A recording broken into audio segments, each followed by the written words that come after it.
সুপ্রিয় শিক্ষার্থী, কেমন আছো তোমরা সবাই? যারা আমাদের চ্যানেলটাকে এখনো সাবস্ক্রাইব করেনি তারা পাশে থাকা বেল আইকনটি বাজিয়ে দিয়ে সাবস্ক্রাইব করে রাখো, কারণ আমাদের এই চ্যানেল থেকে তোমাদের কমার্সের প্রত্যেকটা সাবজেক্টের কিন্তু ভিডিও দেওয়া হবে। আর তোমরা যারা অনলাইনে ক্লাস করতে চাও তারা অবশ্যই আমাদের ফেসবুক পেজে যোগাযোগ করতে পারো। তো দেখো, আমরা গত পর্বে 3 নম্বর প্রশ্নের সমাধান করিয়েছিলাম। আজকে আমরা 4 নম্বর, 5 নম্বর এবং আমরা এই পর্বে 6 নম্বর দাগটা করার চেষ্টা করব। ঠিক আছে, তো চলো তাহলে আমরা প্রথম থেকে কাজটা শুরু করি। দেখো, প্রথম কি হয়েছে আমাদের পড়তে হবে, জিনিসটা খুব মনোযোগ সহকারে কিন্তু খেয়াল করতে হবে। দেখো, প্রথম রয়েছে সেলিম ট্রেডার্স ফেব্রুয়ারি মাসের 2017 সালের ফেব্রুয়ারি মাস। ঠিক আছে, জয় ট্রেডার্সের নিকট ঋণমুক্ত পণ্য বিক্রয় করেন। তাহলে সেলিম ট্রেডার্স কিছু পণ্য বিক্রয় করেন কার কাছে? জয় ট্রেডার্সের কাছে। সেই পণ্যগুলো কী কী সেটা আমরা এখন দেখব। তাহলে ফেব্রুয়ারি 1 তারিখে বিক্রি করেন নগদে 55 টাকা দরে 115 কেজি চিনি। তাহলে 1 কেজি চিনির দাম হলো 55 টাকা করে, তারা 15 কেজি 115 কেজি চিনি বিক্রয় করেন, সেটা অবশ্যই নগদে। এরপরে ফেব্রুয়ারি 7 বলা হয়েছে 52 টাকা করে 56 কেজি চিনি, 52 টাকা ধরে 56 কেজি চিনি তারা বিক্রি করে। তারপরে 15 110 টাকা ধরে 35 কেজি মসুর ডাল বিক্রি করে। এবার দেখো, এবার নিচে আমাদের একটা কথা বলা হয়েছে যে সেলিম ট্রেডার্স মোট বিক্রয়ের উপর 10% কারবারি বাট্টা মঞ্জুর করেন। এই জিনিসটা কিন্তু খুবই গুরুত্বপূর্ণ, একটু মনোযোগ সহকারে খেয়াল করো। কারবারি বাট্টা কি? আগে কারবারি বাট্টাটা কি আগে সেটা একটু বুঝি। কারবারি বাট্টা হলো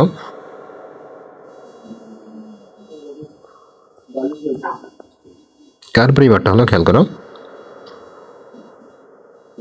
ক্রয় এবং বিক্রয় এর সাপেক্ষে আমরা যে কমিশনটা দিয়ে থাকি বা পেয়ে থাকি সেটাকে বলা হয় কারবারি বাট্টা। সাপোজ মনে করো তুমি 200 টাকা দিয়ে একটা জিনিস কিনতেছো, এখন সেখানে বলা হলো তুমি যদি বিকাশে পেমেন্ট করো তাহলে 10% তুমি বাট্টা পাবে। তো 200 টাকা 10% কথা হলো 20 টাকা, তার মানে 180 টাকা তুমি মূলত দাম দিয়ে কিন্তু জিনিসটা কিনলে। তাহলে এই যে 20 টাকা, এই 20 টাকায় মূলত তোমার কারবারি বাট্টা। অর্থাৎ আমরা যদি আরো ক্লিয়ার করে বলি, ক্রয় এবং বিক্রয়ের সাথে যে বাট্টাটা দেওয়া হয় এবং নেওয়া হয় সেটা হচ্ছে আমাদের কারবারি বাট্টা। এবার আসি, আমাকে ক নম্বরে বলা হয়েছে সেলিম ট্রেডার্সের মোট বিক্রয়ের পরিমাণ নির্ণয় করো। কিসের পরিমাণ? মোট বিক্রয় পরিমাণ। সে মোট কত টাকা বিক্রয় করছে সেটা আমাকে নির্ণয় করতে হবে। তো চলো আমরা তাহলে এটা নির্ণয় করে ফেলি। দেখো, এটার জন্য আমরা একটা ছক তৈরি করব। তো সবাই খেয়াল করো, আমি তোমাদের এখানে দাগ নাম্বার দিব 4 দাগের ক। এখানে উপরে লিখবো সেলিম ট্রেডার্সের মোট বিক্রয়। কি লিখবো? সেলিম ট্রেডার্সের মোট বিক্রয়।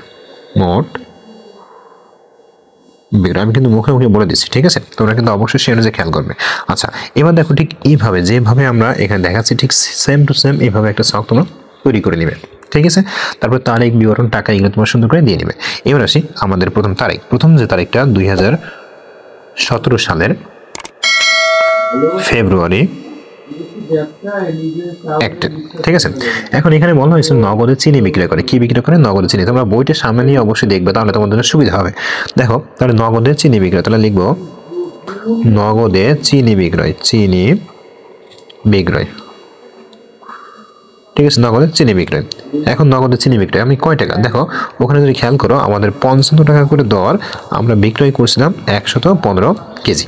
ঠিক আছে, আরেকটি কথা তোমাদেরকে বলি, তোমরা যখন এই হিসাব বিজ্ঞানের অঙ্কগুলো করবে তোমরা সবসময় মনে করবে যে তুমি ওই প্রতিষ্ঠানের মালিক বা তুমি ওই প্রতিষ্ঠানের হিসাব রক্ষক। ঠিক আছে, তো এটাই তোমার প্রতিষ্ঠান, তোমার এখন যাবতীয় কার্যক্রম তোমাকে করতে হবে। তো খেয়াল করো, আমরা যদি এটা এখন গুণ করি তাহলে আমরা এখানে টাকাটা পাবো 6325 টাকা। ঠিক একইভাবে ডট দিয়ে তারিখ দিব, আমরা তারিখ দিব 7। এরপরে যেটা হচ্ছে সেটা হচ্ছে 7 তারিখে কি করছে। তো 7 তারিখে কি করছে আমরা যদি একটু লক্ষ্য করি তাহলে আমরা কিন্তু খুব সহজে দেখতে পাবো যে 7 তারিখেও একটা বিক্রয় করা হয়, একটা লেনদেন করা হয়, একটা বিক্রয় করা হয়। বিক্রয়টা কি? বিক্রয়টা বলা হয়েছে যে 52 টাকা ধরে 56 কেজি চিনি বিক্রি করে। তাহলে চিনি বিক্রয় কি লিখবো? চিনি বিক্রয়। আচ্ছা, এখন এটা কত টাকা ধরে? এটা হলো 52 টাকা ধরে। তাহলে 52 গুণ আমরা কত টাকা কেজি বিক্রি করছি? আমরা বিক্রি করছি 56 কেজি। তাহলে 56, তাহলে এটা আমরা এখন ক্যালকুলেটর ব্যবহার করে এটা আমরা কি করব? গুণ করব। তাহলে 52 গুণ 56 যদি গুণ করি 2912 টাকা। 2912 টাকা। আচ্ছা, এবার তারিখ দিয়ে সর্বশেষ যে তারিখ সেটা হচ্ছে 15 তারিখ। তারিখ নাম্বার 15। ঠিক আছে, তারিখ নম্বর 15। আচ্ছা 15 নম্বর তারিখে আমরা কি করছি, মসুর ডাল বিক্রি করছি। তো লিখব মসুর ডাল বিক্রয়। ঠিক আছে, মসুর ডাল বিক্রয়। এখন কোন হলো মসুর ডাল আমরা কতটুকু বিক্রি করছি, দেখো 110 টাকা করে আমরা 35 কেজি বিক্রি করছি। তাহলে 110 গুণ 35। আচ্ছা এটা আমরা ঠিক একইভাবে ক্যালকুলেটর ব্যবহার করব। 110 গুণ 35 দিব, দিলে দেখা যাবে আমাদের হচ্ছে 3850 টাকা। এবার আমরা যে কাজটা করবো এটা আমরা যোগ করব। তাহলে এখন যোগ 3850 টাকা যোগ 2912 মানে 2912 টাকা যোগ 6325 টাকা। তো এটা যদি যোগ করে দেখা যাবে আমাদের টাকার পরিমাণ হবে 13087 এই টাকা। ঠিক আছে, এটা কিন্তু আমাদের মোট বিক্রয়, একটু ভালোভাবে বুঝে, এটা কিন্তু মোট বিক্রয়। এখনও আমাদের একটা কথা বলা হয়েছিল, যদি আমরা একটু ফিরে যাই, অঙ্কে একটু ফিরে যাই, তো দেখো আমি তোমাকে বারবার করে বলছিলাম যে এই জিনিসটা খুব ভালো করে তোমাদের খেয়াল করতে হবে। এখানে একটা কথা বলা হয়েছিল যে জিনিসটা আমাদের ভালো করে খেয়াল করতে হবে, সেই জিনিসটা হচ্ছে যে বলা হয়েছে মোট বিক্রয়ের উপরে 10% বা 10% কার পরিমাণটা। তাহলে এখন খেয়াল করি আমাদের এখানে মোট বিক্রয়টা কত হয়েছে। তো দেখো আমাদের মোট বিক্রয়টা হয়েছে 13,087 টাকা। তাহলে এটা হলো মোট বিক্রয়। এখন এর উপরে আমার কি বলা হয়েছে, কার পরিমাণটা কত পার্সেন্ট, 10%। তাহলে লিখবো কি বাদ। আর মনে রাখবা কার পরিমাণটা কিন্তু সবসময় বাদ দিতে হয়। ঠিক আছে, কার পরিমাণটা, কার পরিমাণটা। আচ্ছা কত পার্সেন্ট, 10%। তোমরা কিন্তু সুন্দর করে লিখবে, আমার লেখাটা ভালো হচ্ছে না, তোমরা সুন্দর করে লিখবে 10%। এখন কথা হলো আমরা এই টাকার উপর 10% কিভাবে করবো। তো প্রথমে আমরা ক্যালকুলেটরে চাপ দিব 13087। ঠিক আছে, দেওয়ার পরে এইবার গুণ দিব 10, তারপর দিব পার্সেন্টেজ, দিলে দেখা যাবে আমাদের 130.8 সামথিং। তাহলে 8-এর পরে একটু খেয়াল করো, আমি তোমাদের একটু বলি। দেখো আমাদের আসছে 1.308.7 এসেছে। তো দশমিকের পরে যদি আমাদের 5-এর বেশি থাকে তাহলে পূর্বের সংখ্যার সাথে আমরা 1 যোগ করে দিব, তার মানে হবে 1013। খেয়াল করো, তার মানে আমরা এক্স্যাক্টলি হবে 1309 টাকা। ঠিক আছে, এই টাকাটা আমরা বিয়োগ করবো। আর তোমাদের আমি একটা কথা বলি, অনেকের হিসাবের ক্ষেত্রে দেখা যাচ্ছে 1 টাকা কম হচ্ছে বা 2 টাকা বেশি হচ্ছে। তো 1 টাকা 2 টাকা কম বেশি এটা কিন্তু কোনো ব্যাপার না। ঠিক আছে, তাহলে আশা করি এটা বুঝতে পারছো আমরা এখানে এক্স্যাক্টলি কত বাদ দিব। আর এখান থেকে 9 বাদ দিব। আচ্ছা এবার তাহলে আমরা এখান থেকে যদি 9 বাদ দিই, 13,087 থেকে যদি আমরা 1309 বাদ দিই তাহলে আমাদের কত থাকবে। তো দেখো তাহলে আমাদের যেটা থাকবে সেটা আমরা এখন এই পাশের ঘরে লিখব। তাহলে 11778। তাহলে এটাই হলো আমাদের মোট বিক্রয়। তাহলে এটা সমান সমান লিখবো কি, মোট বিক্রয়। ঠিক আছে, এই যে মোট বিক্রয়। এখন দেখো আমাদের কিন্তু প্রত্যেকটা হিসাব কিন্তু 2 দাগ দিয়ে ক্লোজ করতে হয়, আমরা কিন্তু ক্লোজ করে দিয়েছি। তো আশা করি সুপ্রিয় শিক্ষার্থী তোমাদের এই যে অঙ্কটা ছিল দাগ নাম্বার ক, এটাতে কোনো প্রকার সমস্যা হয়নি। এখন আমরা চলে যাব খ নম্বর দাগে। ঠিক আছে, তো খেয়াল করো খ নম্বরে আমাদের কি বলা হয়েছে আমরা দেখে আসি। দেখো আমাদের খ নম্বরে বলা হয়েছে ফেব্রুয়ারি 1 তারিখ লেনদেনের ভিত্তিতে একটি ক্যাশ মেমো প্রস্তুত করো। এখন খেয়াল করো 1 তারিখটা কই, একটু দেখে আসি 1 তারিখে আমাদের কি বলা হয়েছিল। ঠিক আছে, একটু দেখে আসি। দেখো বলা হয়েছে যে ফেব্রুয়ারি 1 তারিখ বলেছে নগদে 55 টাকা দরে 115 কেজি চিনি বিক্রি করা হয়েছে। এখন মনে রাখবা ক্যাশ মেমো কিন্তু শুধুমাত্র বিক্রেতা তৈরি করতে পারে। কি বলছি, ক্যাশ মেমো শুধুমাত্র কিন্তু বিক্রেতা তৈরি করতে পারে, অন্য কেউ কিন্তু এটা তৈরি করতে পারে না। সুতরাং সবাই কিন্তু এদিক থেকে একটু মনোযোগ সহকারে খেয়াল করবা। ঠিক আছে, আচ্ছা তাহলে এবার আমরা ফেব্রুয়ারি 1 তারিখের উপর ভিত্তি করে আমরা এটা ক্যাশ মেমো তৈরি করব। ঠিক আছে, তো তোমরা যারা এখনো ক্যাশ মেমো কেমন হবে এগুলো যারা জানো না, দেখো আমাদের ডেসক্রিপশন বক্সে একটা লিঙ্ক দেওয়া থাকবে অল্পর নামে। সেই লিঙ্কে আমাদের একটা পর্বে আলোচনা করেছিলাম cash memo, debit note, voucher সব কিছু সম্পর্কে আলোচনা করেছিলাম। তো তোমরা একটা কাজ করবা যে ওই পর্বটা দেখে আসবে, তাহলে দেখবা ক্যাশ মেমো সম্পর্কিত তোমাদের যে ধারণাটা বা যে ভয়টা রয়েছে সেটা তোমাদের দূর হয়ে যাবে। ঠিক আছে, তো চলো তাহলে আমরা 1 তারিখের লেনদেনের উপর ভিত্তি করে আমরা ক্যাশ মেমোটা প্রস্তুত করি। সুপ্রিয় শিক্ষার্থী দেখো আমি দাগ নাম্বার দিয়েছি খ, দিয়ে লিখেছি যে ক্যাশ মেমো প্রস্তুত করা হলো। এখন আমরা ক্যাশ মেমো প্রস্তুত করবো। তো খেয়াল করো উপরে আমি এখানে এখন লিখে দিয়েছি ক্যাশ মেমো, সুন্দর করে একটা ছক তৈরি করবো এবং এখানে লিখবা যে ক্যাশ মেমো যে বিক্রেতা তার নাম, বিক্রেতা হলো স্লেম ট্রেডার্স। লিখব সেলিম ট্রেডার্স। ঠিক আছে, তো দেখো সেলিম ট্রেডার্স আমি কিন্তু এখানে সুন্দর করে লিখে ফেলেছি। এবার আসি, দেখো তারিখ কত, 1 ফেব্রুয়ারি 2017। তাহলে 1-2-2017 বা শুধুমাত্র 17, আমার জায়গার সংকটের কারণে আমি শুধুমাত্র 17 দিয়েছি, তোমরা 2017 দিবা। ঠিক আছে। আচ্ছা, এবার দেখো বলা হয়েছে, দেখো ক্যাশ মেমো কি, আমি এখানে লিখছি ক্যাশ মেমো। এবার এখানে খেয়াল করো, এখানে দিয়েছি ভাউচার নম্বর, তারপর দিয়েছি ক্রেতার নাম। এখন দেখো আমাদের 1 তারিখে কিন্তু কোনো প্রকার ভাউচার নম্বর দেওয়া হয়, সুতরাং এটা আমাদের ফাঁকা থাকবে। এবার হলো ক্রেতার নাম, ক্রেতা আমরা কার কাছে বিক্রি করছিলাম, আমরা হলো জয় ট্রেডার্সের কাছে বিক্রয় করছিলাম। তাহলে আমরা একটু লিখে ফেলি জয় ট্রেডার্স। ঠিক আছে। আচ্ছা, ঠিকানা কি আমার ওখানে দেওয়া ছিল, কোনো ঠিকানা দেওয়া ছিল না, সুতরাং এটা কিছুই লিখবো না। তো খেয়াল করো, আমি কিন্তু এই যে সুন্দর করে শক টানছি, ক্যাশ মেমো ঠিক শকটা যেমন হয় ঠিক তেমন করে আমরা কিন্তু শক টেনে নিয়েছি। ঠিক আছে। এবার খেয়াল করো, আমাদের প্রথম হলো ক্রমিক নাম্বার, তো ক্রমিক নাম্বার হলো আমাদের 1। এবার হলো মালের বিবরণ, আমরা কি বিক্রি করছিলাম, খেয়াল করো আমরা কিন্তু চিনি বিক্রি করছিলাম। কি বিক্রি করছিলাম, চিনি। আচ্ছা, চিনি বিক্রি করার ফলে আমাদের এটা দর কত করেছিল, 55 টাকা করে দর ছিল। আমরা কতটুকু বিক্রি করছিলাম, আমরা বিক্রি করছিলাম 115 কেজি। তোমরা কে জি এটা দিবা। ঠিক আছে। আচ্ছা, এবার হলো আমাদের দামটা কত হচ্ছিল, দামটা ছিল 6,325 মানে 6,325 টাকা আমাদের দাম আসছিল। এবার কথা হলো, আমরা যখন বিক্রি করছিলাম আমরা কি তখন ওখানে কারবারের বাট্টা দিয়েছিলাম, কোনো বাট্টা দিয়েছিলাম? হ্যাঁ, একটা কথা আছে, দেখবো ওখানে মোট একটা বাট্টা দেওয়ার কথা বলা হয়েছে 10%। ঠিক আছে, তাহলে আমরা এখন কি করবো, বাদ দিব বাট্টা। ঠিক আছে, এই বাট্টা কতটা থাকলে তোমরা কিন্তু অবশ্যই খেয়াল করবা। ঠিক আছে, যদি খেয়াল না করো তাহলে কিন্তু বুঝতে পারবো না। তাহলে দেখো কি করবো, বাট্টা। এখন আমরা এই যে সংখ্যাটা রয়েছে এটা আমরা 10% করবো। 10% করলে কত হয় সেটা আমরা দেখি। দেখো 6,325 গুণ 10%। তো দেখো এটা যদি দেই তাহলে আমাদের 6,302.5 আসছে। আমি তোমাদেরকে বলেছিলাম যে আমাদের দশমিকের পরের সংখ্যাটা যদি 5 কিংবা 5 বেশি হয় পূর্বের সংখ্যার সাথে আমাদের 1 যোগ করতে।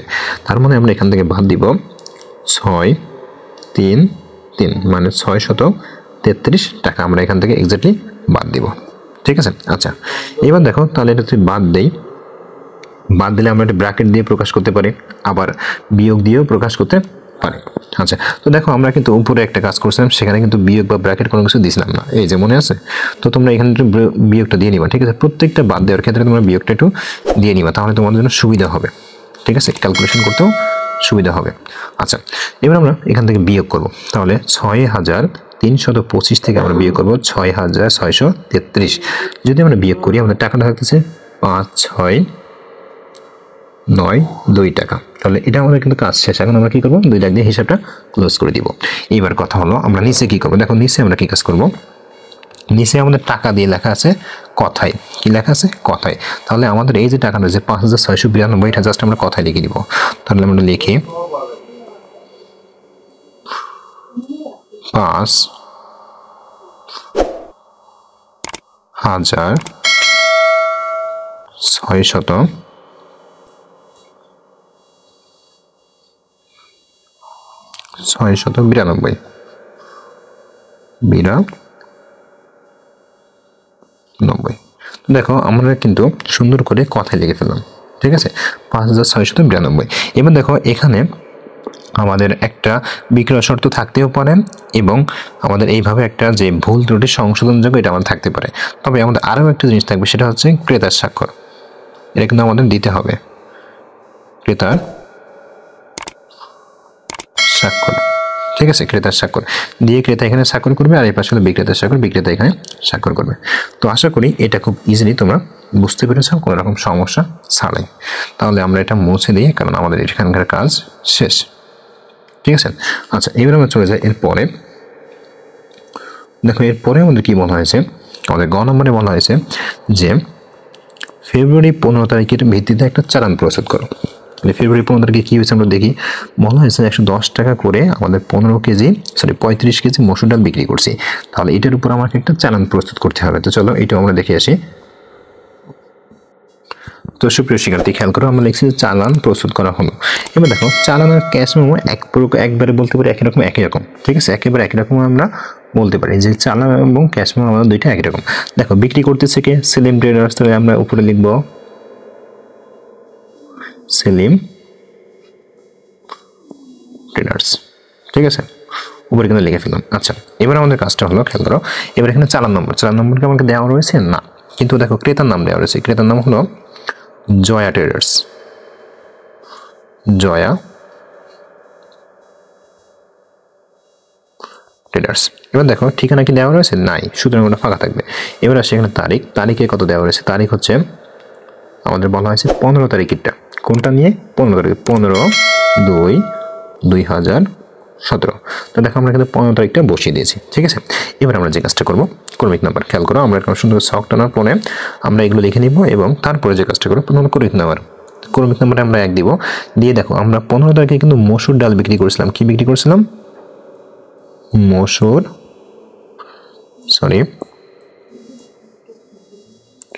মসুর ডাল বিক্রয়। ঠিক আছে, এই বিক্রয় কথা তোমরা লিখলেও লিখতে পারো, আবার যদি মনে করো লিখবো না তাও সমস্যা নেই। আচ্ছা, তো মসুর ডালের আমাদের দর কত করেছিল? 110 টাকা করে। পরিমাণ কতটুকু ছিল? শুধুমাত্র 35 কেজি। এটার দাম কত হয়েছিল? দাম হয়েছে 3850 টাকা। এবার দেখো আমাদের কিন্তু কার্বরি বাটা দেওয়া হয়েছিল, তাহলে কার্বরি বাটাতে আমরা কি করব? বাদ দিব। কার্বরি বাটাতে আমরা বাদ দিব, বাটটা, শুধুমাত্র বাটটা লিখলেও হয়। আবার কেউ যদি মনে করেন আমি কার্বরি বাটা লিখবো, সেটা লিখলেও হয়। কতটুকু? 10%। তো আমরা এখন ক্যালকুলেটর নিব, নিয়ে এখন আমরা পার্সেন্টেজ করবো। 3850, এটাকে আমরা 10% করলে 385 হবে। 300 কত হবে? 85। জাস্ট এটা আমরা এখন কি করবো? বিয়োগ করবো। বিয়োগ করলে কিন্তু আমাদের হয়ে যাবে। ঠিক আছে, বিয়োগ করলে কি হবে? আমাদের হয়ে যাবে 3, তাহলে 3850 থেকে আমরা 385 বিয়োগ দিব। যদি বিয়োগ দেই তাহলে দেখা যাবে আমাদের 3, 4, 6, 5 এই সংখ্যাটা থাকতেছে। যেহেতু আমাদের কাজ শেষ, সেহেতু আমরা এখন 2 লাখ দিয়ে কি করবো? ক্লোজ করে দিব। ঠিক আছে, আচ্ছা, এবার দেখো 3465 যে সংখ্যাটা পাইলাম, এটা আমরা এখন এখানে কথায় লিখব। 3465,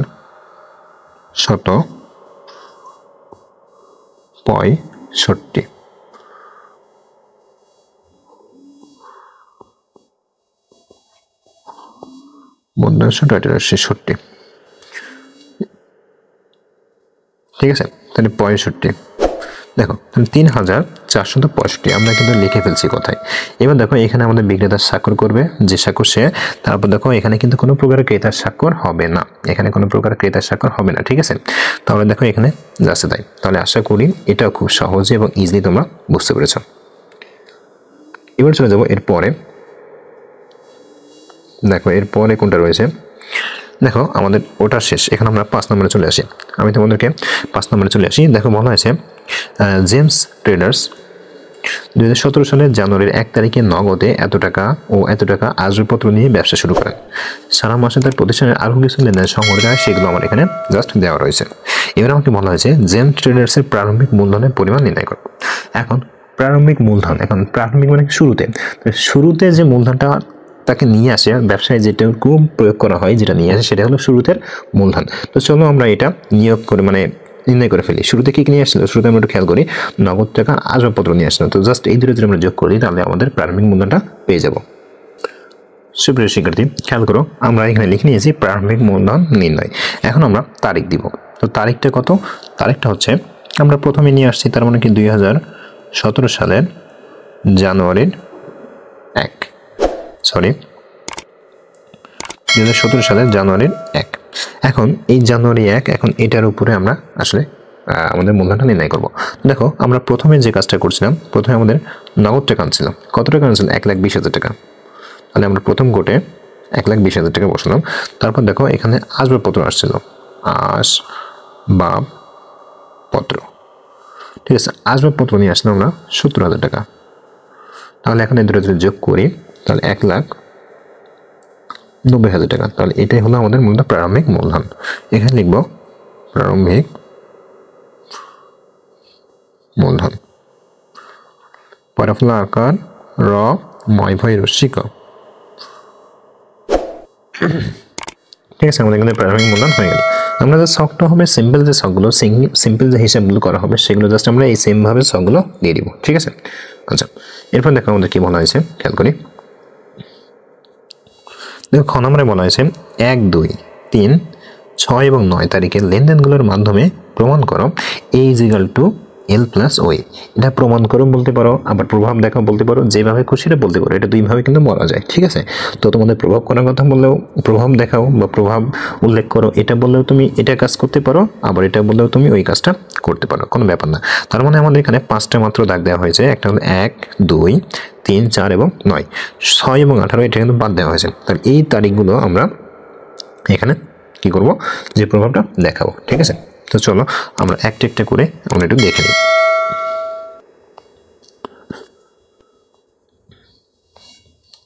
তো দেখো আমি এখানে দাগ নাম্বার দিব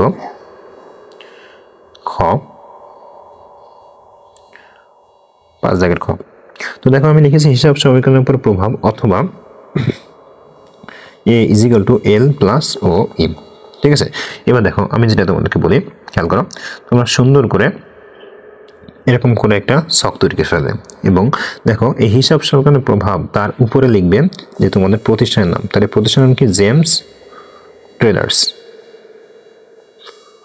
ঠিক আছে, জেমস ট্রেডার্স। ওকে, তাহলে জেমস ট্রেডার্স এটা লিখে রাখলাম, তাহলে আমাদের হয়ে গেল। তো জেমস ট্রেডার্স এর কি করবো, হিসাব সমীকরণের উপর প্রভাব বলতে পারো। আবার আমরা বলতে পারি A = L + OA, এটা আমাদের দেখা যাচ্ছে। এখন আমরা সবসময় এইভাবে সিম্পলভাবে আগে দাগটা টেনে নিব। এবার কথা হলো স্যার আমরা এই মাঝখানের এই দাগটা আমরা কি করব। হ্যাঁ, এখানে একটা কথা আছে, সেটা হচ্ছে দেখো আমাদের সম্পদ কিন্তু বিভিন্ন প্রকার হতে পারে, যেমন নগদ সম্পদ হতে পারে, আসবাবপত্র হতে পারে, ব্যাংকের হিসাব হতে পারে, প্রাপ্য হিসাব হতে পারে। ঠিক একইভাবে দায়ও কিন্তু কয়েক প্রকার হতে পারে, যেমন ব্যাংক ঋণ হতে পারে, তারপরে পাওনাদার হতে পারে, ঠিক আছে। এই জন্য আমরা জাস্ট এইভাবে দিয়ে দিয়েছি। এখন আমাদের প্রয়োজন মতো করে আমরা এটা কি করবো, একটা একটা করে মিলিয়ে নিব। তো তোমাদের সুবিধার জন্য আমি বলবো যে তোমরা একবারে দেখে আসবে। এখান থেকে আমি তোমাদেরকে দেখিয়ে দিই। তোমরা এখান থেকে একবার একটু কাউন্ট করে আসবে। কিভাবে কাউন্ট করবে সেটাও আমি একটু বলে দিই, খেয়াল করো। দেখো আমাদের বলা হয়েছে কোন কোন তারিখ, 1 তারিখ। তাহলে 1 তারিখ হলো এটা। আচ্ছা, তো 1 তারিখে কি কি লেনদেন আছে সেটা আমরা দেখবো এবং এর জাবেদাটা আমরা করে ফেলবো। দেখো বলা হচ্ছে নগদ, তার মানে নগদান হিসাব। তারপর বলেছে আসবাবপত্র, তার মানে আসবাবপত্র হিসাব। আর সর্বশেষ মূলধন হিসাব, তার মানে আমাদের নগদের জন্য একটা সম্পদের জায়গা লাগবে, আসবাবপত্রের জন্য একটা সম্পদের জায়গা লাগবে। আমরা কিন্তু দুইটা সম্পদ পেয়ে গেছি, ঠিক আছে। এরপর হলো আছে 2 তারিখ। তো 2 তারিখে কি আছে বলছে, প্রাইম ব্যাংকে 50,000 টাকা জমা দিয়ে প্রতিষ্ঠানের নামে একটা হিসাব করা হলো। তার মানে ব্যাংক হিসাব ডেবিট, আমাদের এই নগদ হিসাব ক্রেডিট। এখানে ব্যাংক হিসাব নামে আমাদের আরেকটা সম্পদের ছক লাগবে। আচ্ছা, এরপর আসি 3 নম্বর। দেখো এখানে 1, 2, 3, 1, 2, 3, তাই তো। তো দেখো এখানে ভুল ক্রমে আমাদের 3টা দেওয়া হয়েছে, কিন্তু দেখো আসলেই কিন্তু আমাদের এখানে কিন্তু কোনো 3 নম্বর যে তারিখটা বা 3 নম্বর যে দাগটা সেটা কিন্তু নাই। এটা কি আছে? নাই। সুতরাং আমাদের এখানে ভুল ক্রমে হয়েছে, অর্থাৎ এটা আমাদের টোটালি বাদ যাবে, ঠিক আছে। আচ্ছা, এবার আসি পরেরটা। দেখো বলা হয়েছে 4 নম্বর। 4 নম্বরে কি বলা হয়েছে, বলেছেন বেলাল এন্টারপ্রাইজের নিকট হতে এত টাকার পণ্য ক্রয়, নগদ প্রদান এত টাকা, চেকে প্রদান এত টাকা। ভালোভাবে বুঝি, এটা কিন্তু ক্রয় করা হয়েছে। তার মানে এখানে আমাদের সম্পদ বলতে আমাদের এখানে সম্পদ বলতে নগদান হিসাব যেটা চলে যাচ্ছে সেটা তো আমরা অলরেডি একটা ছক কেটে ফেলেছি। আর চেক মানে কি ব্যাংকের হিসাবে আমরা বলা হয় চেক, তো ব্যাংকের হিসাবে আমরা একটা কেটে ফেলেছি, তার মানে ওটা লাগতেছে না। আচ্ছা, এবার আসি 9 নম্বরে। দেখো বলা হচ্ছে বেলাল এন্টারপ্রাইজের অবশিষ্ট পাওনা 1000 টাকা পরিশোধ করা হলো। তো বেলাল আমার কাছে টাকা পেত, ভালোভাবে বুঝো। বেলাল এন্টারপ্রাইজ এই যে টাকাটা, মানে এরা আমার কাছে টাকা পেতো, কিছু টাকা পেতো, তা আমি কি করছি, পরিশোধ করছি। কত টাকা? 10,000 টাকা পরিশোধ করতেছি। এখন 10,000 টাকা যখন আমি পরিশোধ করছি, খেয়াল করো, তাহলে আমাদের এখানে জাবেদাটা কি? জাবেদা হলো, তো দেখো এটা যদি জাবেদা করি তাহলে আমাদের প্রদেয় হিসাবে আমাদের ডেবিট হবে আর নগদান হিসাবে আমাদের ক্রেডিট হবে, ঠিক আছে। তাহলে প্রদেয় হিসাবে যেন আমাদের একটা কি করতে ছক তৈরি করতে, প্রদেয় হিসাব বা পাওনাদার হিসাব যেগুলি। এবার দেখো তাহলে আমরা কিন্তু পেয়ে গেলাম আমাদের কি কি হিসাব লাগবে। দেখো আমাদের সম্পদ করে ব্যাংক লাগতেছে, নগদ লাগতেছে আর আসবাবপত্র লাগতেছে। এই তিনটা হলে আমাদের হয়ে যাচ্ছে, ঠিক আছে। আর আমাদের পাওনাদারের ঘরে শুধুমাত্র একটা, মানে দায়ের ঘরে শুধুমাত্র একটা পাওনাদার। তো চলো আমরা ছকটা সুন্দর করে টেনে আমরা পুরো অঙ্কটা শুরু করে দিই। তো সুপ্রিয় শিক্ষার্থী খেয়াল করো, আমরা ছকটা সুন্দর করে টেনে নিয়েছি এবং যেটা যেটা লেখা দরকার সেটা আমরা অলরেডি লিখে ফেলেছি, ঠিক আছে। এবার আমরা একটা একটা করে বসাবো। তো প্রথম দেখো তারিখ নাম্বার আমাদের 1, 2017,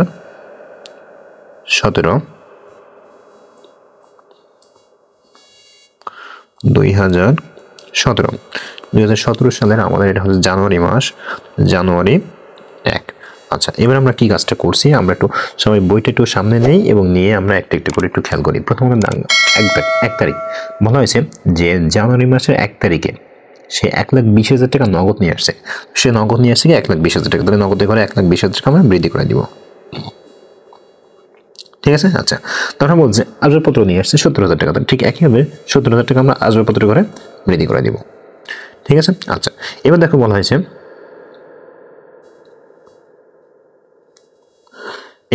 হয়েছে যে আমাদের এটা নিয়ে ব্যবসা সে শুরু করলো, তাহলে এখন এই দুইটা মিলে কিন্তু আমাদের মূলধন হিসাব হবে। এই দুইটা মিলে আমাদের কি হবে, মূলধন হিসাব হবে। তাহলে আমাদের মূলধন হিসাব কত হবে, দুইটা যোগ করে যা হবে সেটা হলো আমাদের মূলধন হিসাব। ঠিক আছে।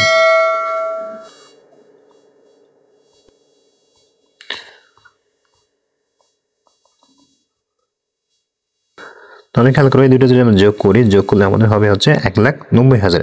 তাহলে আমি এখানে মালিকানা সত্ত্বের ঘরে লিখে দিব 1,90,000। ঠিক আছে। আচ্ছা, এবার আসি এরপরে।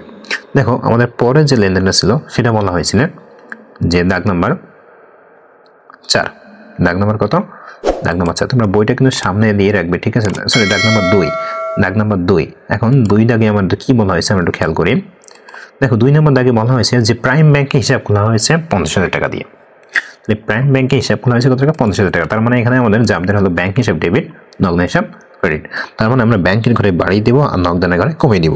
তাহলে দাগ নম্বর আমাদের 2, আমাদের কি করে ব্যাংকের ঘরে বাড়িয়ে দিব। তাহলে ব্যাংকের ঘরে আমি বাড়িয়ে দিলাম 50,000। এবার কথা হলো নগদানের ঘরে আমি কমাই দিব। নগদানের ঘরে আমি কমাই দিলাম 50,000। ঠিক আছে, আমাদের কিন্তু কাজ হয়ে গেল। আচ্ছা, এরপরে আমাদের পরে যে লেনদেন বলা হয়েছে 3 তারিখ। 3 তারিখ তো আমাদের নাই, সুতরাং আমাদের এবার 4 তারিখ দেবো। বলা হচ্ছে বেলালের নিকট হতে আমাদের 45,000 টাকার পণ্য ক্রয় করছি। কয় টাকার পণ্য আমরা একটু বলি, 45,000 টাকা দিয়ে আমি পণ্য ক্রয় করছি।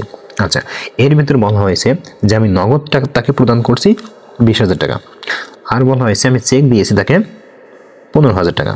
খেয়াল করো, আমি পণ্য ক্রয় করছি 45,000 টাকা, তাকে নগদ টাকা দিয়েছি 20,000 আর 15,000 টাকা চেক দিয়েছি, বাকি দিয়েছি কত, 10,000 টাকা। তাহলে আমরা প্রথম আসবে হলো দেখো ক্রয় হিসাব। প্রথম কি আসবে আমাদের, ক্রয় হিসাব। তো ক্রয় হিসাব মিলে আমাদের কত টাকা আসবে খেয়াল করো। ক্রয় হিসাব মিলে আমাদের আসবে হলো পুরো টাকাটা। পুরো টাকা কত খেয়াল করি, পুরো টাকা হচ্ছে আমাদের 45,000 টাকা। কত টাকা, পুরো টাকা 45,000 টাকা। এবার খেয়াল করো ক্রয় হিসেবে আমাদের 45,000 টাকা আসবে।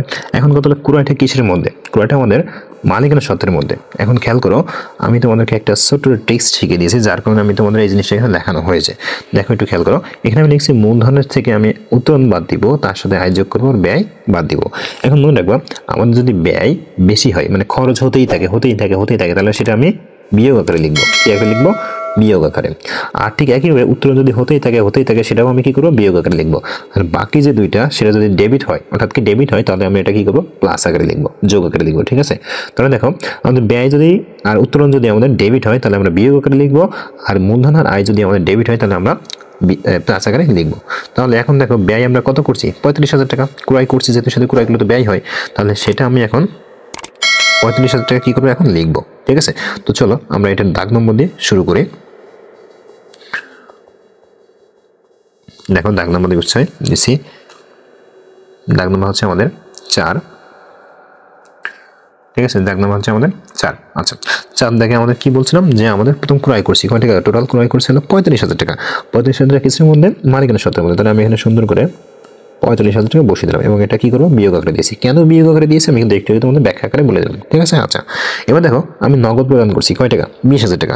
তাহলে নগদের ঘর থেকে আমি 20,000 টাকা কমাই দিলাম। এবার কথা হলো আমি চেক প্রদান করছিলাম কয় টাকা, 15,000 টাকা। তাহলে ব্যাংকের হিসাব থেকে আমি 15,000 টাকা কমাই দিব। ঠিক আছে।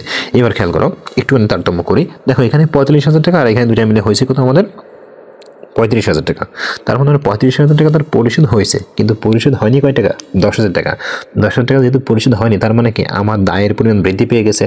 আর দায় যদি প্লাস হয়, মানে দায় যদি প্লাস মানে দায়ের পরিমাণ যদি বৃদ্ধি পায় তাহলে প্লাস আকারে লিখতে হয়। তার মানে আমরা এখানে 10,000 টাকা প্লাস আকারে লিখে নিব। ঠিক আছে। আচ্ছা, এবার আসি এরপরে আমাদের সর্বশেষ যেটা বলা হয়েছে 9 নম্বর, বলা হয়েছে বেলালের নিকট যে বেলাল আমার কাছে যে টাকাটা পেত, বেলাল আমার কাছে কিন্তু 10,000 টাকা পেতো, সেই 10,000 টাকাটাকে আমরা কি করছি, পরিশোধ করছি। এখন এটা আমরা কিভাবে লিখব? তো খেয়াল করো, বেলালকে যখন আমি পরিশোধ করছি তাহলে আমাদের এখানে কি কি হিসাব আসছে? প্রথম হিসাব হলো প্রদেয় হিসাব, আমাদের ডেবিট হচ্ছে, কি হচ্ছে, ডেবিট। আচ্ছা, এবার হচ্ছে তারপর হচ্ছে নগদান হিসাব ক্রেডিট হচ্ছে, কি হচ্ছে, ক্রেডিট। এখন দেখো, প্রদেয় হিসাব ডেবিট মানে হলো প্রদেয় হিসাব কমে যাওয়া, প্রদেয় হিসাব কি, কমে যাওয়া। আর নগদান হিসাব ক্রেডিট মানে তো আমরা জানি নগদান হিসাবটাও আমাদের কমে যাওয়া। তার মানে আমরা বলতে পারি যে আমাদের প্রদেয় হিসাবটাকে আমরা কমাই দিব এবং নগদান হিসাব থেকে আমরা কমাই দিব। তাহলে প্রদেয় হিসাব মানে কি, পাওনাদার, তাহলে এখান থেকে আমি 10,000 টাকা কমাই দিব। ঠিক একইভাবে আমি নগদের ঘর থেকে 10,000 টাকা কমাই দিব। ঠিক আছে, তারিখটা কত ছিল? তারিখটা হচ্ছে 9 তারিখ। তাহলে দেখো আমাদের কিন্তু যে কার্যক্রমগুলো ছিল, যে লেনদেনগুলো ছিল, সেগুলো কিন্তু পর্যায়ক্রমে সুন্দরভাবে আমরা কিন্তু এন্ট্রি করে ফেলেছি। এখন আমরা যে কাজ করব, দেখো এখন আমাদের এখানে এক্সট্রা কিছু ছক আমরা তৈরি করেছিলাম। আমাদের প্রয়োজন যেটুকু সেইটুকু জাস্ট আমরা রাখবো, বাকিটুকু আমাদের লেখার দরকার নেই। ঠিক আছে, আশা করি বুঝতে পেরেছো। আচ্ছা, এবার আমরা যে কাজটা করবো, দেখো আমরা হলো এখন যোগ টানবো, যে টানবো। তো খেয়াল করো, প্রথম আমরা নগদের ঘরটা যোগ করবো। দেখো এখানে কত আছে, 1,20,000। তো 1,20,000 থেকে আমরা যদি 50,000 বাদ দিয়ে থাকে আমাদের 70,000, তার থেকে যদি 20,000 বাদ দিয়ে থাকে আমাদের 50,000, আর যদি সেখান থেকে আরও 10,000 বাদ দিই তাহলে আমাদের থাকে কত, 40,000 টাকা। ঠিক আছে, আমাদের কত টাকা থাকে, 40,000। আচ্ছা, এবার আসবাবপত্রের ঘরে কত আছে, 70,000 টাকা। 70,000, এটা একটু ছোট জায়গার মধ্যে ধরতেছে না, আমরা ঠিক করে দেখি। 70,000। এবার আসি, দেখো আমাদের ব্যাংকের ঘরে দেখো উপরে 50,000, নিচে 15,000, যদি বিয়োগ করে থাকে আমাদের কত, 35,000। ঠিক আছে, এই কিন্তু আমাদের এখানকার যে হয়ে গেল। এবার আসি এই পাশে আমাদের পাওনাদারের ঘরে, দেখো পাওনাদারের ঘরে কত, উপরে 10,000, নিচে 10,000, যদি বিয়োগ করি কিন্তু কিছু থাকে না, তার মানে কত, 0, ফাঁকা। এবার আসি এখানে, দেখো এখানে মালিকানার সূত্র ঘরে উপরে 1,90,000, সেখান থেকে 35,000 বাদ দিব। তার মানে আমরা যদি বাদ দিই তাহলে 1,04, 5, 1, 2, 3, 1,35,000 টাকা আমাদের থাকবে। এবার আমরা এই পাশেগুলো যোগ করো, খেয়াল করো, 70,000 আর 40,000, 1,10,000 আর 35,000, 1,45,000। ঠিক এটাও আমরা জাস্ট এই মাঝখান বরাবর বসিয়ে দেবো। দেখো এই দুইটা মাঝখান বরাবর আমরা বসিয়ে দেবো, এই দাগটা কিন্তু পরে আমরা দিব না। ঠিক আছে, এই দুইটা মাঝখান বরাবর জাস্ট আমরা এই 1,35,000 টাকাটা আমরা বসিয়ে দিব। ঠিক আছে, 1,4,5,0,0,0 টাকা। এবার আমাদের কাজ কিন্তু শেষ। তার মানে আমরা কি করবো, এটা আমরা দুই দাগ দিয়ে ক্লোজ করে দেবো। এবার খেয়াল করো সুপ্রিয় শিক্ষার্থী, তোমাদের আমি একটা জিনিস কিন্তু আমি করিয়ে দেয়নি, সেটা হলো কি, মন্তব্য। প্রথম দেখো আমাদের এটা কিন্তু মূলধন ছিল, তাহলে এখানে লিখবো মূলধন আনায়ন। তারপরটা আসি, দেখো আমাদের দ্বিতীয় যেটা ছিল 2 নাম্বার, বলা হয়েছে যে প্রাইম ব্যাংকে হিসাব খোলা হলো, তাহলে এখানে লিখবো মধ্যম লিখে ব্যাংকে হিসাব খোলা হলো। তারপর দেখো বলা হয়েছে 4 নাম্বার, 4 নাম্বারে বলা হয়েছে বেলালের নিকট থেকে আমরা কি পণ্য ক্রয় করছি, তাহলে এখানে লিখবো যে বেলালের নিকট থেকে পণ্য ক্রয়। এরপর দেখো 9 নাম্বার, 9 নাম্বারে বলা হয়েছে যে অবশিষ্ট টাকা পাওনা, তার মানে এখানে লিখবো যে পাওনা পরিশোধ। আমি কিন্তু মন্তব্যটাও তোমাদের খুব সুন্দরভাবে বলে দিলাম। ঠিক আছে, আশা করি এটা ক্লিয়ার হয়েছে। এবার আমরা চলে যাবো এরপরে। দেখো খেয়াল করো, এরপরে আমাদের বলা হয়েছে জেমস ট্রেডার্সের মালিকানা সত্ত্বের পরিমাণ। মালিকানা সত্ত্বের পরিমাণ খুবই ইজি, আমি তোমাদেরকে দেখিয়ে দিচ্ছি, একেবারে ইজি। দেখো মালিকানা সত্ত্বের পরিমাণ যখনই বলবে, তারপরে মোট মূল্য কত, এই টাইপের যখন কিছু বলবে, তখন আমরা ঠিক এরকম একটা ছক তৈরি করব। ঠিক আছে, এরকম একটা ছক তৈরি করবো, সিম্পল এই ছকটা তৈরি করবো এবং এই ছকের মাধ্যমে আমরা মালিকানা সত্ত্বটা নির্ণয় করবো। তো সুপ্রিয় শিক্ষার্থী, আমরা একটা কথা বলতে চাই, আমি তোমাদেরকে আজকে 3টা অঙ্ক করাতে চেয়েছিলাম, কিন্তু সময়ের কারণে 3টা অঙ্ক করতে পারতেছি না। পরের পর্বে আমরা চেষ্টা করবো। একদম লিখবো মালিকানা সত্ত্ব নির্ণয়, মালিকানা সত্ত্ব নির্ণয়। এবার দেখো এখানে তারিখ আছে আর আছে কি, বিবরণ। তাহলে প্রথম আমরা যে কাজটা করছি, খেয়াল করো, মালিকানা সত্ত্বের ক্ষেত্রে আমাদের প্রথম প্রারম্ভিক মূলধনটা কত ছিল, খেয়াল করি, জানুয়ারি 1, এখানে সুন্দর করে লিখবো 2017 জানুয়ারি 1। আচ্ছা, প্রথমে আমরা কি কাজ করছি, প্রারম্ভিক মূলধন। তাহলে প্রারম্ভিক মূলধনটা কত, প্রারম্ভিক মূলধন। এখন কথা হলো এই প্রারম্ভিক মূলধনটা আমরা কোথা থেকে পেয়েছিলাম, আমরা কিন্তু ক নাম্বারে পেয়েছিলাম। তাহলে ব্র্যাকেটে আমরা লিখতে পারি ক হতে, লিখতে পারি ক হতে। ঠিক আছে, এখন কথা হলো আমরা কত টাকা পেয়েছিলাম, 1,90,000 টাকা পেয়েছিলাম, 1,90,000 টাকা। ঠিক আছে, আচ্ছা এবার হচ্ছে আমাদের প্রারম্ভিক মূলধন কিন্তু হয়ে গেল। এখন কথা হলো স্যার, আমি আসলে এখান থেকে কিভাবে প্রারম্ভিক মূলধনটা নির্ণয় করবো, তাই না? তো আমি তোমাদেরকে বলে দিই, প্রারম্ভিক মূলধনের ক্ষেত্রে তোমরা ব্যয়, যাবতীয় ব্যয় তোমরা বাদ দিবা, যাবতীয় আয় তোমরা যোগ করবা, যাবতীয় উত্তোলন তোমরা বাদ দিবা।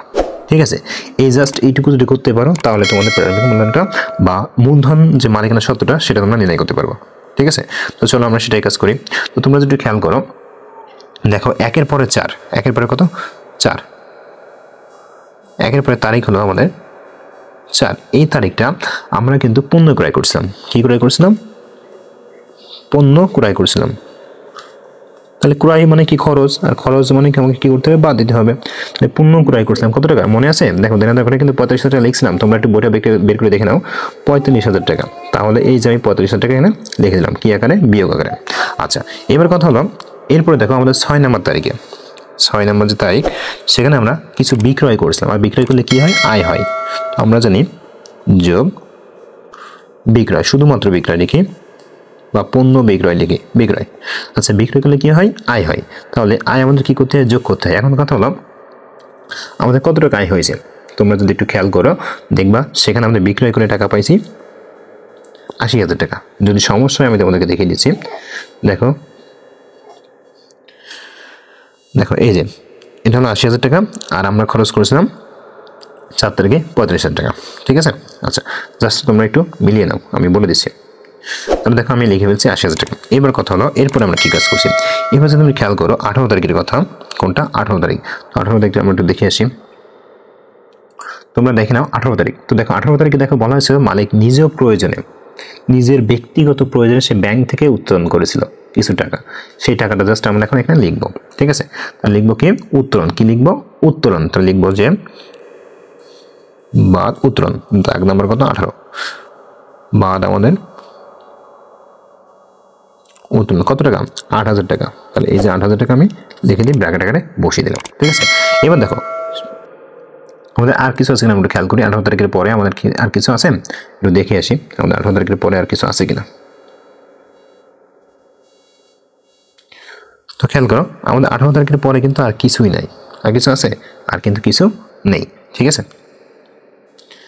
আচ্ছা যেহেতু আমাদের আর কিছু নাই তাহলে আমাদের এইগুলো দিয়েই আমরা এখন কাজটা করব।